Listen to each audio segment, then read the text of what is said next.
இந்த செய்தியை உங்களுக்காக வழங்குவது அருண் மசாலா. 1983 ஆண்டிலிருந்து தரத்துடன் தன்மை மாறாத அறுசுவை சமையலுக்கான அருண் மசாலா.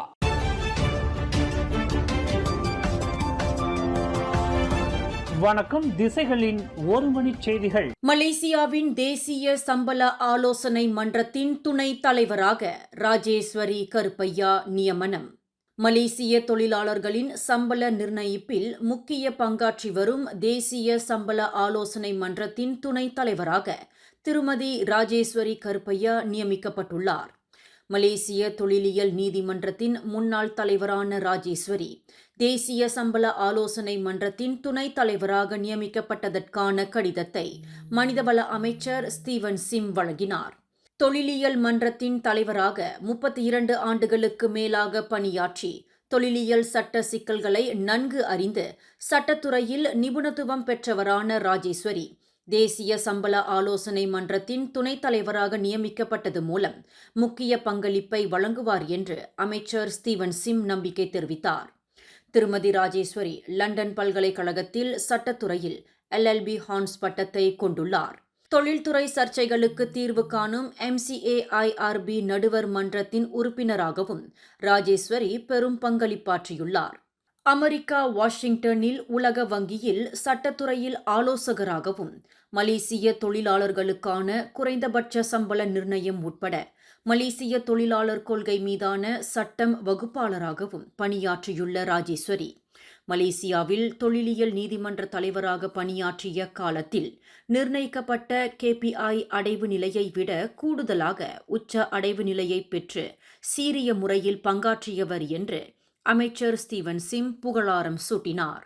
இதுவரையில் 500க்கும் மேற்பட்ட தொழிலியல் வழக்குகளை கையாண்டு தீர்ப்பு வழங்கிய பெண்மணியாக ராஜேஸ்வரி விளங்குகிறார்.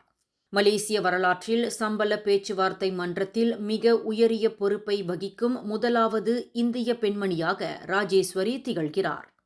ராஜேஸ்வரியின் பரந்த அனுபவம், சட்டத்துறையில் அவர் கொண்டுள்ள நிபுணத்துவம் புதிய பொறுப்பில் அவரை மேலும் சிறக்க வைக்கும் என்று அமைச்சர் ஸ்டீவன் சிம் நம்பிக்கை தெரிவித்துள்ளார். நகரி செம்பிலான் ஜம்பூலில் 4 வாகனங்கள் சம்பந்தப்பட்ட கோர விபத்தில் 5 உயிரிழந்தனர். இச்சம்பவம் நேற்று இரவு 9:05 மணியளவில் ஜலான் பஹாவ் ரொம்பின் சாலையின் 6வது கிலோமீட்டரில் நிகழ்ந்தது. பொருடுவா அக்ஸியா, டொயோட்டா மார்க் எக்ஸ் மற்றும் 4-wheel டிரைவ் வாகனம் ஆகியவை இவ்விபத்தில் சம்பந்தப்பட்டு இருந்தன. 3 பயணிகளுடன் ரொம்பினிலிருந்து பஹாவை நோக்கி சென்று கொண்டிருந்த 31 வயது ஆடவர் செலுத்திய பொருடுவா அக்ஸியா காரினால் இந்த விபத்து ஏற்பட்டதாக நம்பப்படுகிறது என்று ஜம்பூல் மாவட்ட போலீஸ் தலைவர் ஹூ சாங் ஹாக் தெரிவித்தார். இவ்விபத்தில் பொருடுவா அக்ஸியா காரில் அமர்ந்திருந்த 18, 19 வயதுடைய 2 பயணிகள், டொயோட்டா மார்க் எக்ஸ் வாகனத்தை செலுத்திய 51 வயது ஓட்டுநர் ஆகிய 3 சம்பவ இடத்திலேயே மாண்டனர். பொருடுவா அக்ஸியா காரில் பின் இருக்கையில் அமர்ந்திருந்த மேலும் 2 கடும் காயங்களுடன் கொலப்பிலா மருத்துவமனையில் சேர்க்கப்பட்ட நிலையில் உயிரிழந்ததாக ஹூ சாங் ஹாக் குறிப்பிட்டார். மனித உரிமை அமைப்பான சுஹாராமின் நிர்வாக இயக்குனர் சிவன் துரைசாமி கைது செய்யப்பட்டுள்ளார். அவரை போலீசார் கைது செய்து இருப்பதாக வழக்கறிஞர்களுக்கான மனித உரிமை அமைப்பான லாயர்ஸ் ஃபார் லிபர்ட்டி தெரிவித்துள்ளது. சிவன் துரைசாமியை கைது செய்ததற்காக உள்துறை அமைச்சை சுஹாராம் சாடியது. ஓர் அரசாங்க சார்பற்ற அமைப்பின் தலைவர் கைது செய்யப்பட்டதை மறுத்து இருக்கும் உள்துறை அமைச்சை அந்த தன்னார்வ அமைப்பு கண்டித்துள்ளது. சுஹாராம் அலுவலகத்திற்கு வெளியே சிவன் துரைசாமி கைது செய்யப்பட்டதை காணொளி ஒன்று தெளிவாக காட்டியுள்ளது என்று லாயர்ஸ் ஃபார் லிபர்ட்டி கூறுகிறது. தைப்பூசத்தையொட்டி கசுமா எனப்படும் மனிதவள அமைச்சின் ஏற்பாட்டில் பக்தர்கள் மற்றும் பொதுமக்களுக்காக ஏற்படுத்தப்பட்ட இலைப்பாரும் கூடாரங்கள் ஆக்ககரமான பலன்களை தந்துள்ளன. குறிப்பாக பத்துமலையில் ஏற்படுத்தப்பட்ட கசுமாவின் கூடாரங்கள் பக்தர்களுக்கு நல்ல விளைவுகளை தந்துள்ளன. மனிதவள அமைச்சர் ஸ்டீவன் சிம்மினால் மேற்கொள்ளப்பட்ட முன்னெடுப்பில் பக்தர்கள், குறிப்பாக வயதானவர்கள், மாற்றுத்திறனாளிகள், கர்ப்பிணி பெண்கள், கடமையில் ஈடுபடும் போலீஸ்காரர்கள் மற்றும் துப்புரவு பணிகளுக்காக இந்த இலைப்பாரும் கூடாரங்கள் அமைக்கப்பட்டன. ஒரு நேரத்தில் 500 பேர் அமரக்கூடிய இந்த கூடாரங்கள் தைப்பூச தினமான பிப்ரவரி 11ஆம் தேதி காலை முதல் ஏற்படுத்தப்பட்டது. கிட்டத்தட்ட 7000 பேர் இந்த இளைப்பாறும் கூடாரங்களில் ஓய்வெடுத்து சென்றுள்ளனர். இளைப்பாறும் அதே வேளையில் கசுமாவின் சொக்சோ உடல் பரிசோதனை உட்பட பல்வேறு சேவைகளும் பொதுமக்களுக்கு ஏற்படுத்தப்பட்டன.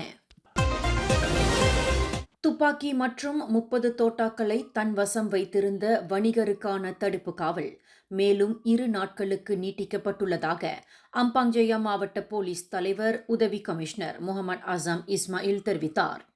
34 வயதுடைய அந்த வணிகரின் தடுப்பு காவல் வரும் வெள்ளிக்கிழமை வரை நீட்டிக்கப்பட்டுள்ளது. நீதிமன்றத்தில் குற்றஞ்சாட்டப்படுவதற்கு முன்னதாக விசாரணை அறிக்கை தயாரிக்கப்பட்டு வருகிறது. அறிக்கை தயாரிக்கப்பட்டதும் துணை பப்ளிக் ப்ராசிக்யூட்டர் அலுவலகத்தில் சமர்ப்பிக்கப்படும் என்று அவர் குறிப்பிட்டார். கடந்த வாரம் சனிக்கிழமை பிற்பகலில் தம்முடன் தகராற்றில் ஈடுபட்ட ஆடவர் ஒருவர் துப்பாக்கி வைத்திருந்ததை தாம் பார்த்ததாக பிலிப்பீன்ஸ் பிரஜை ஒருவர் செய்து கொண்ட போலீஸ் புகாரை தொடர்ந்து 34 வயதுடைய அந்த நபரை போலீசார் வளைத்து பிடித்ததாக உதவி கமிஷனர் முகமது ஆசம் தெரிவித்தார். மோட்டார் சைக்கிளில் சென்ற முதியவர் ஒருவர் வாகனத்தால் மோதி தள்ளப்பட்டு மோட்டார் சைக்கிளுடன் சிறிது தூரம் இழுத்து செல்லப்பட்டதில் பரிதாபமாக மாண்டார். இச்சம்பவம் நேற்று பிற்பகல் 3:15 மணியளவில் ஜொஹர் பாரு கொத்ததிங்கி சாலையின் 10வது கிலோமீட்டரில் நிகழ்ந்தது. 63 வயது வாகனமோட்டி ஓட்டி சென்ற 4-wheel டிரைவ் வாகனம் ஒன்று திடீரென்று பிரேக் அழுத்தப்பட்டு நிறுத்தப்பட்டதில் அந்த வாகனத்தில் மோட்டார் சைக்கிளுடன் மோதப்பட்ட முதியவர் பின்னால் வந்த மற்றொரு வாகனத்தினால் இழுத்து செல்லப்பட்டு மரணம் அடைந்ததாக சரி அலாம் மாவட்ட போலீஸ் தலைவர் ஏசிபி முகமது சுஹைமி இஷாக் தெரிவித்தார். இந்த செய்தியை உங்களுக்காக வழங்கியது அருண் மசாலா. 1983ஆம் ஆண்டிலிருந்து தரத்துடன் தன்மை மாறாத அறுசுவை சமையலுக்கு அருண் மசாலா. மேலும் செய்திகளை தெரிந்து கொள்ள கீழே இருக்கும் பெல் பட்டனை அழுத்துங்கள். உங்கள் மகிழ்ச்சியை வெளிப்படுத்த லைக் மற்றும் ஷேர் செய்யுங்கள். தொடர்ந்து திசைகளோடு இணைந்திருக்க சப்ஸ்கிரைப் செய்யுங்கள்.